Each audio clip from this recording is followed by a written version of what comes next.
So the big controversy we're going to be looking at is whether or not standardized assessments actually improve student learning.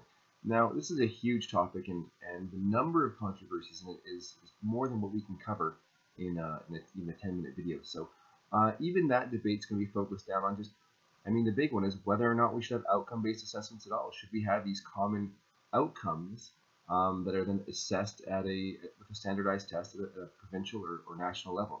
So we're going to focus on even just whether or not these outcomes or having these standardized outcomes are a good thing. Some people think it is, and some people think it isn't. So we're going to find out. And the first arguments are going to be the pro arguments. So the question is whether or not we should be having standard outcomes and standard-based assessments for those outcomes for students, and how should those outcomes be determined? Is it best for student learning for a governing body to determine what students should be learning at each grade level? And I would say yes. If for nothing else, it removes the ambiguity of what children are expected to learn given the grade level that they're in, regardless of the school that they're attending. It also fosters collaboration between teachers from different schools, teachers in different classrooms even. And so by having a common set of outcomes, we know what our colleagues are teaching in their classroom, and we can begin to work on best practices by collaborating to teach to those outcomes. It also it allows for some quality control in education, right? So that the public knows exactly what to expect from a grade 4 classroom, regardless of what school they're in. And it also fosters or eases movement of students between schools. So as families move around because of work conditions or whatever, students as they're moving between schools, they should be taught the same outcomes they were being taught at their previous school. It also assumes that children can learn to high levels, regardless of race, socioeconomic status, or disability. So it really gets rid of those excuses that teachers can sometimes use to justify not teaching to a certain standard. It addresses a learning gap between different peoples, and it's really the biggest thing with this is it's supported by brain research. Neuroplasticity research in the brain. Our brains are highly changeable well into adolescence and into adulthood. And so teaching to high standards is important because we know that for the majority of children, they can reach those 10 standards when they're taught properly. These standards are also supported by teachers in general. Teachers want to know what they should be teaching to. It's also supported by the public. Parents want to know what children are learning at different grades. They want to know that regardless of where they are, they're receiving the same level of education. Businesses and universities want to know that when they get graduates from high school, that those graduates have a certain set of abilities. So absolutely, these common standards are a benefit to education and should be there and should remain there. So there is debate as to whether or not these standardized assessments or standard outcomes are a good thing. If there wasn't, there'd be no debate, obviously. So, and some of the cons are simply that when we get these common outcomes developed by provincial or state bodies, they tend to oversimplify learning outcomes, right? The outcomes are generally lower level knowledge, basic knowledge, procedural skills, and especially the assessment portion. Even if we have higher level learning outcomes, these standardized assessments are just not very good at assessing the higher order learning, and it's just critical thinking skills and problem solving skills that businesses and schools and people want to have in their children. So these standardized assessments, they oversimplify and they oversample from the lower level outcomes. They fail to address, in Alberta, they fail to address all that front matter in the curriculum. That stuff just doesn't appear on standardized assessments. So because of that, teachers are affected by the presence of these outcomes and the presence of the standardized assessments, and they tend to teach the outcomes. It's just, and they should. Why shouldn't they? Those outcomes they're reporting on, those outcomes are public knowledge, and so making sure their students know the outcomes that are going to be on those standardized assessments is important. So it also changes what students value and what teachers value. Right? They only learn and value what can be evaluated on a multiple choice exam. These things also take into account that children are not the same and they learn at different rates. So even if brain plasticity is high, children are still not learning at the same rates. And so having these standardized assessments at the end of a grade level really pigeonhole students. They force them into having to know a certain list of things by the end of the grade. And children just aren't the same, right? And so what this does is it condemns some students to a perpetual failure. If we're going to have these standardized assessments and kids are not ready for them because they learn at slower rates or different rates, we're going to have students who are always failing those assessments. So the big controversy we're going to be looking at is whether or not standardized assessments actually improve student learning.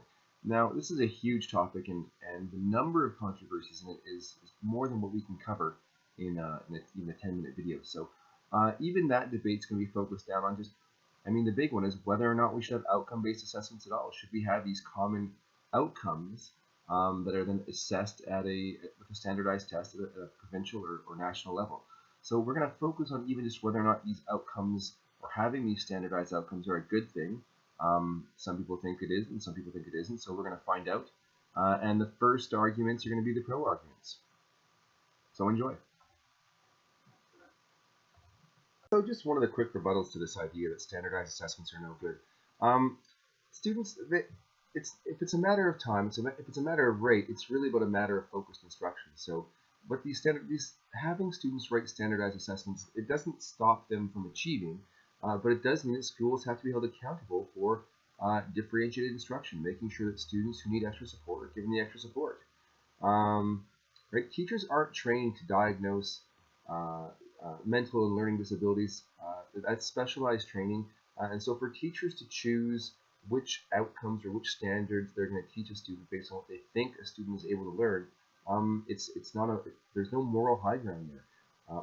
Teachers generally don't know what students are actually capable of when we talk about on brain-based behavior and brain-based research, because we're not experts on that. So to avoid teaching an outcome because we don't think a student's ready for it, it's not appropriate for a teacher to do. So we need to treat children as being equal, and we need that they can learn at the same rate as their peers. And there's lots of proof that this is important. Nichols shows that student results in standardized tests are good predictors of college readiness. So we want to make sure that we know which kids are ready for college and which ones aren't, and we want to make sure that those kids have the ability to. We don't want to hold kids back, right? If we teach below a standard, then we are guaranteed to get students who aren't able, who won't be at that standard, right? And the gap will just get wider and wider, and they won't be ready for the workforce or college or any of those things by the time grade 12 ends if we don't teach them or don't give them the opportunity to meet those standards. And so the final, rebuttal against these standardized assessments is even brain research admits that there's diversity in brain potential, and there are limits to what individuals can learn based on their brain structure and their learning capabilities. And even in the province, we recognize this. This is one of the reasons we have a K&E stream for our students. And if we don't differentiate our expectations, if we don't have some flexibility in what outcomes we're teaching kids, we're not meeting them where they're at. We need to be better able to adapt what we're teaching to students so that they are understanding, so they have a chance to learn something as opposed to simply see what they aren't able to understand. That was just one controversy when it comes to the role and position of standardized assessments. Wang, Beckett, and Brown identify three more: whether or not assessment should be used to drive reform in educational policy. So should we be using student results on these standardized tests to drive how education changes when we compare it to other provinces or even other nations? Also the idea of assessment-centered accountability. How accountable should schools be when it comes to student results on these standardized assessments? Should teachers be held accountable for how their students do on standardized tests, or is that maybe not using those standardized tests for their proper purpose? Also the high stakes consequence aspect of testing. In Alberta, we have a divided role on that too. When we look at our PATs, there's no high stakes really assigned to those. Teachers can choose to use them as part of their markbook or not. But we get to our grade 12 exams, and those are very high stakes assessments. The province has moved their percentage down from 50 to 30%, but that's still a big chunk of their mark, and it gets used for university entrance and college entrance. And the question is that really an appropriate or fair way to assess what our students know? So that ends the debate for this controversy. I hope you enjoyed it. I'm looking forward to hearing your comments below. Let me know which side you think is more reasonable. Should we be having standardized outcomes for all of our students, or do you think we overemphasize these standardized outcomes?